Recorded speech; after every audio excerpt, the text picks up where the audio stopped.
Hey guys, I'm reviewing another classic for you today from the house of Maison Francis Kurkdjian and its Gran Soir. Now, is this another overhyped fragrance or is it actually worth the money? So that's what I'll try to help you answer today. Now, just before we get into that, I'll give you my thoughts on MFK in general. I think to me personally, it's one of those houses that is kind of catered towards the crowd that's, not so into niche perfumery, and yet they want to kind of stand out from the rest of the crowd and sort of give off the impression that they are really into fragrances. It's readily available from department stores, as you know, and they are priced very high. So, of course, not the highest compared to, within the niche world, but it's still very high, like $275 plus for this size bottle. And so I think that it's one of those brands, if they charged whatever they wanted, people would still pay for it.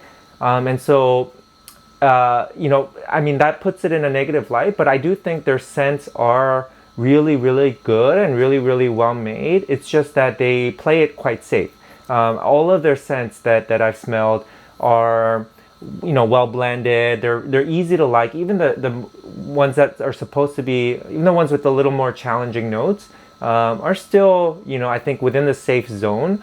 And so I think that's something to consider starting out. Now, Gran Soir is one of my favorites from the house. And I think we have to sort of evaluate the scent in the context of amber fragrances in general. What's really available. Is amber your thing? Those are all things to think about. And I think within the amber category, this still is one of the best. And of course, I've not smelled, every single amber out there. There are millions, right? Not millions literally, but there's so many. And so many fragrances that don't just focus on amber, use amber accords. So there's so many variations. And I think this kind of does its own thing, as do many other fragrances, but this does it quite well. And we'll get into that. Now, another sort of, top-notch amber scent that people talk about, L'air du Désert Marocain. I do, it's hard to say which one I prefer. I do think, for my taste, L'air du Désert Marocain is a little more interesting, but I think this one, Gran Soir, smells a little bit more natural and more elegant and refined, whereas that one is a little bit more adventurous.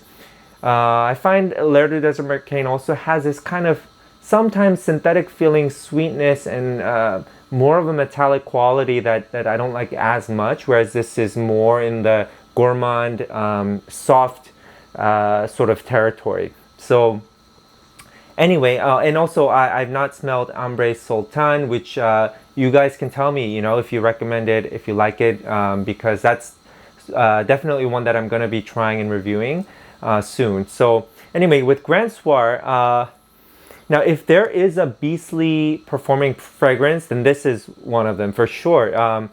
This one, I have found that one or two sprays even will project a lot and, last all day long. Even as I'm just testing it on my hand, it's there, but I do want to spray it again. Now this is going to last overnight, but okay.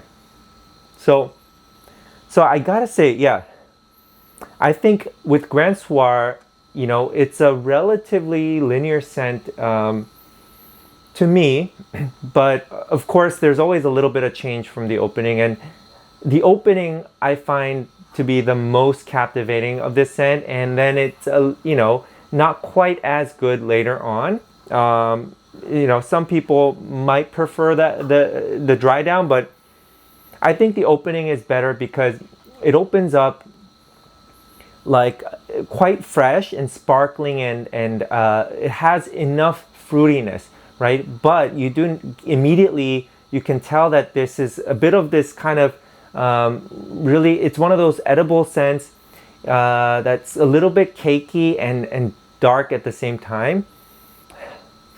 And then the part that stood out the most to me, I think the really standout feature of Gran Soir that separates it from other ambers, it's its use of tonka bean. And tonka bean is one of the classic amber notes, right? So if you look at the note breakdown, it's got all the classic amber notes: vanilla, benzoin, labdanum, and tonka bean, and not much else is listed. But it's about sort of what sorts of ingredients you use, I guess, and specific, where they come from specifically, and how much you use, right? And here, it has a real spicy character, and that's what I found to be really surprising. It's a mix of the, sweet backbone with a lot of this spiciness, and specifically, I get a lot of a peppery feel from the scent, and that peppery feel lasts throughout the whole life of the fragrance. It's always there, but I think what changes is that the fruitiness, the brightness kind of is dampened as it dries down, and so you get more of this kind of darker spicy vanilla scent as it dries down. Now I liked this scent the first time I smelled it from the beginning. So that just kind of tells you if you are at all into a little bit of kind of wintry amber scents and sweet scents, you will like this. It is a crowd pleasing sort of scent, but if you're sort of around people who only like citrus scents, obviously then this is not going to work. But anyone who has a taste for amber will like it. It's a matter of how much you'll like it. But yeah, this spicy nuance really balances, what could be overly sweet. And the other interesting thing I smelled with this is this, it's actually not overly sweet, because it has this smoky character as well. And that could be from, some of the notes like labdanum and also tonka bean, but it has this smoky character. And when that mixes with the sweetness, it sort of gives me the impression of burnt caramel or some kind of baked good, like a baked cookie or brownie. So it has this mild kind of cakey dessert-like quality, and you might say, this chocolatey because of the darkness.